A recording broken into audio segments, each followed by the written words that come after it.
Há bilhões de anos atrás, havia um enorme planeta entre Júpiter e Saturno chamado Tiamat.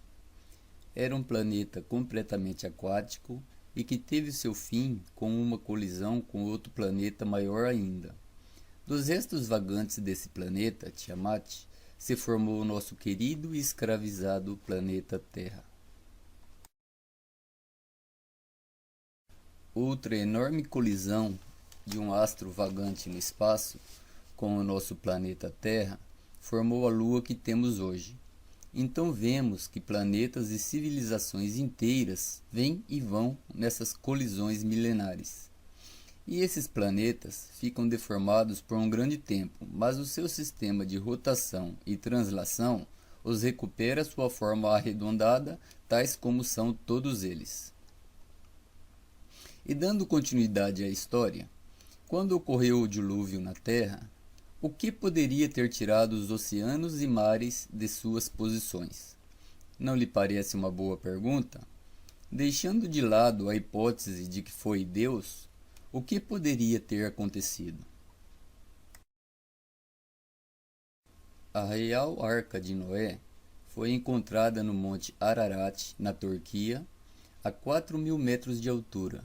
A história foi real segundo especialistas e 99% de certeza confirmam os fatos.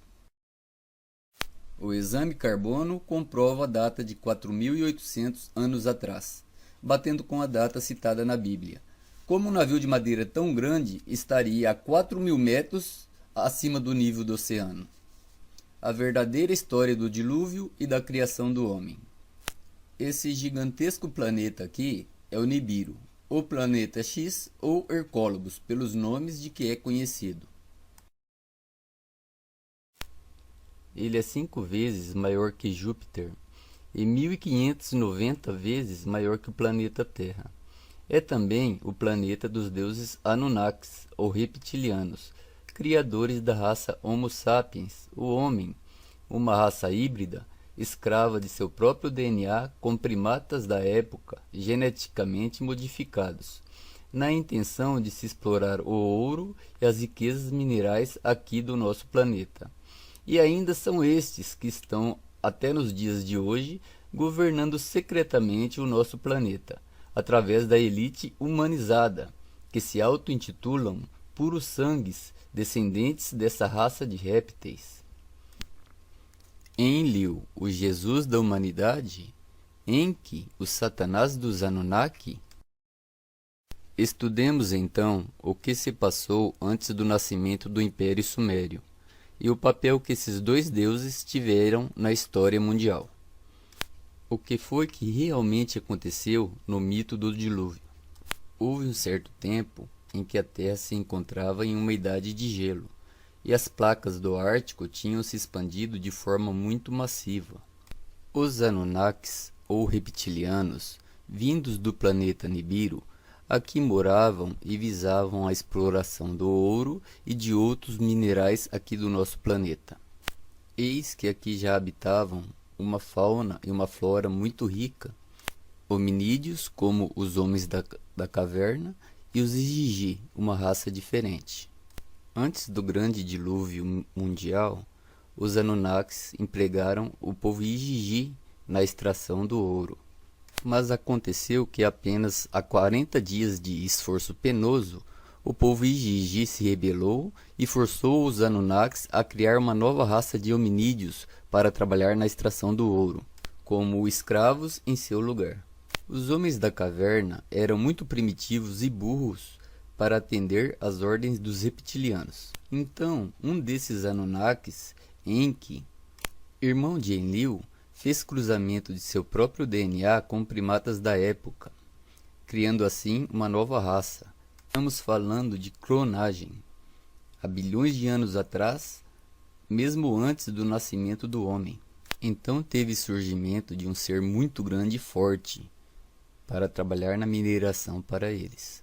Porém, esses gigantes de 30 a 40 metros não eram tão inteligentes. Além de fortes, não conseguiam fazer o serviço. Em uma outra tentativa, usando o conhecimento do DNA também na clonagem, ele conseguiu uma raça menor, parecida com a humana, mas que tinham problemas para se reproduzirem, não oferecendo continuidade aos planos Anunnakis. Esta nova raça foi chamada de Homo erectus, em uma última tentativa em que conseguiu uma raça ainda menor, mais inteligente e que não tinha problemas para se reproduzir. Deu-se então a criação do primeiro homem moderno, o primeiro Homo sapiens, misturando seu próprio DNA com o homem pré-histórico. E esta primeira criatura foi-lhe dado o nome de Adamo, e a semelhança desse nome com o Adão bíblico não podem ser desprezadas. O paralelo que muitos estabelecem entre os mitos sumérios e bíblicos e hebraicos da criação do homem convida-nos a pensar que os primeiros seres criados pelos Anunnakis, os místicos Adão e Eva do Gênesis, foram então, pois sim, os primeiros seres humanos criados. E comparações da Bíblia hebraica e de textos sumérios recentes confirmam ainda mais essas teorias. Revoltado pela maneira que Enlil e sua raça exploravam essa nova raça de humanos, Enki, seu criador, entra no Éden, de onde Adão e Eva e seus descendentes moravam e trabalhavam e eram escravos.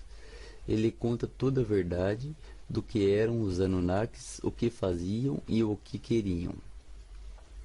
Mas a questão é que Enki era reptiliano, e sua aparência era de um réptil. Por isso a Bíblia cita Satanás como uma serpente. Vejamos agora a associação de Enki como Satanás. Satanás em hebreu significa adversário, e por isso então Enki se tornou o Satanás para o povo reptiliano, um traidor, um Judas. O fato foi que o bem dessa vez perdeu, e só nos é ensinado que o bem sempre vence no final. Como nos filmes, o mocinho sempre vence no final. Mas isso já é uma manipulação maligna para não desconfiarmos da possibilidade de estarmos a ser iludidos e enganados por essa mentira.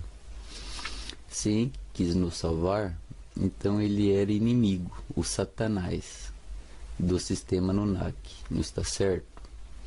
Por isso, depois do dilúvio, Enki e Enlil romperam laços e se tornaram inimigos.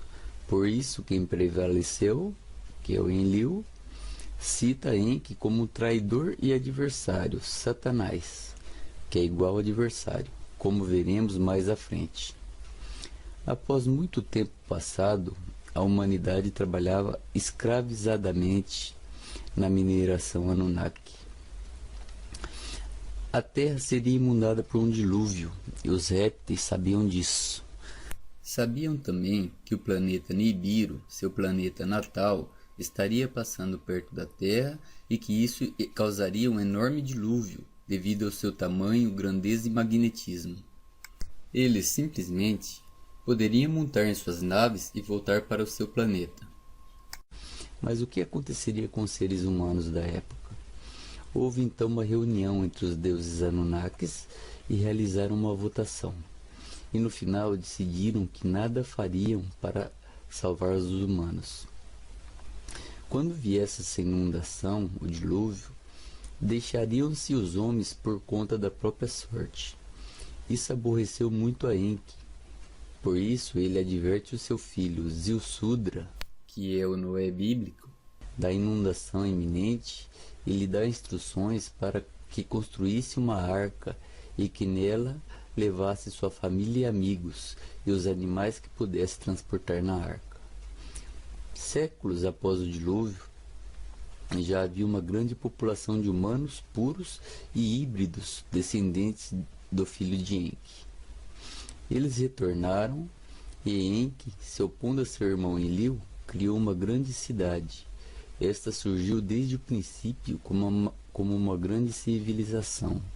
Estava situada na Mesopotâmia, entre os rios Eufrates e o rio Tigre, ou Tigres, onde conhecemos hoje por Iraque. Os Anunnakis de Enlil também criaram uma grande civilização, e com um dardo lançado de uma nave, que é citado na história, pulverizaram Enki e seus descendentes uma explosão nuclear já naquela época. E nós ainda cremos que essas coisas são descobertas modernas da sociedade atual. Então Enlil e sua cambada criaram o Império Sumério, e toda maldade e desigualdade que prevalece até os dias de hoje. O Império Sumério é citado como o Império das Aeronaves. Em seguida, foi a vez do Império Persa e depois egípcio, que com toda a tecnologia Anunnaki governou e reinou no planeta por mais de 1000 anos. E nas pirâmides egípcias tem pedras pesadíssimas que até hoje não se tem um maquinário atual que poderia movê-las do lugar, tornando-se um grande mistério para muitos pesquisadores céticos de como foram transportadas até ali.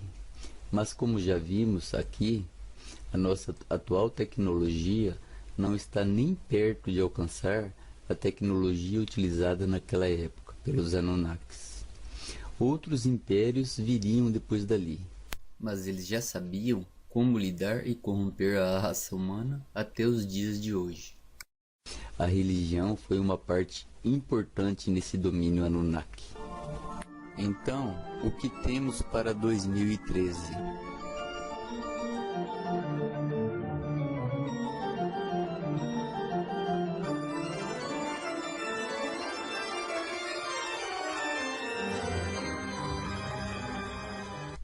Jesus Cristo, em sua infinita misericórdia, é digno de todo amor e louvor que a humanidade possa lhe ceder.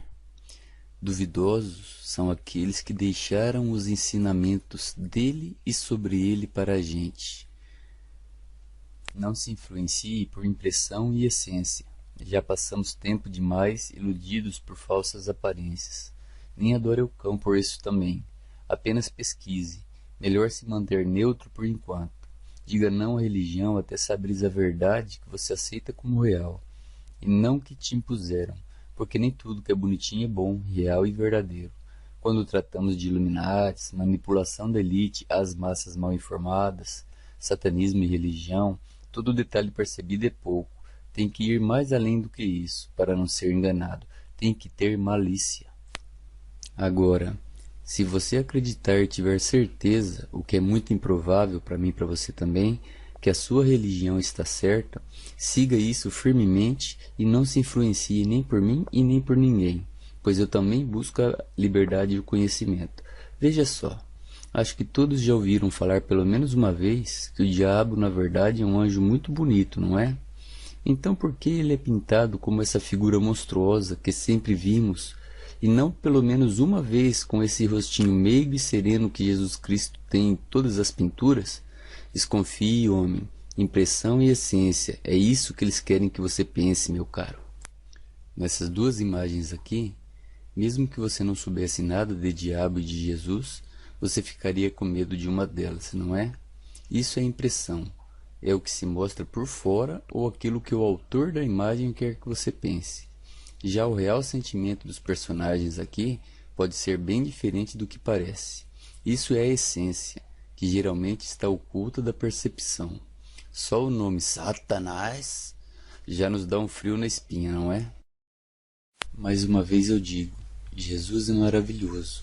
Malditos são aqueles que inventaram uma coisa tão boa, e devem pagar se isso não for real, já que somos dependentes dessa filosofia de vida. Mas até agora os fatos dizem ao contrário. Por exemplo, se você passar fome e alguém lhe der um prato de comida envenenado, pode-se dizer que essa pessoa foi boa algum instante com você? Então não existe meio bonzinho ou meio mauzinho, ou então um mal benéfico. Se inventaram e mantêm a verdadeira história de Jesus escondida de nós, seja ela verdadeira ou não, mentira é mentira. Então isso nunca será uma coisa boa. Dessa história cristã nasceu um Deus sim, o amor de um pelo outro, com os conhecimentos do bem que aprendemos com Jesus. Esse deve ser o nosso Deus, o próximo, mais próximo de cada um amor, um Deus sem nome.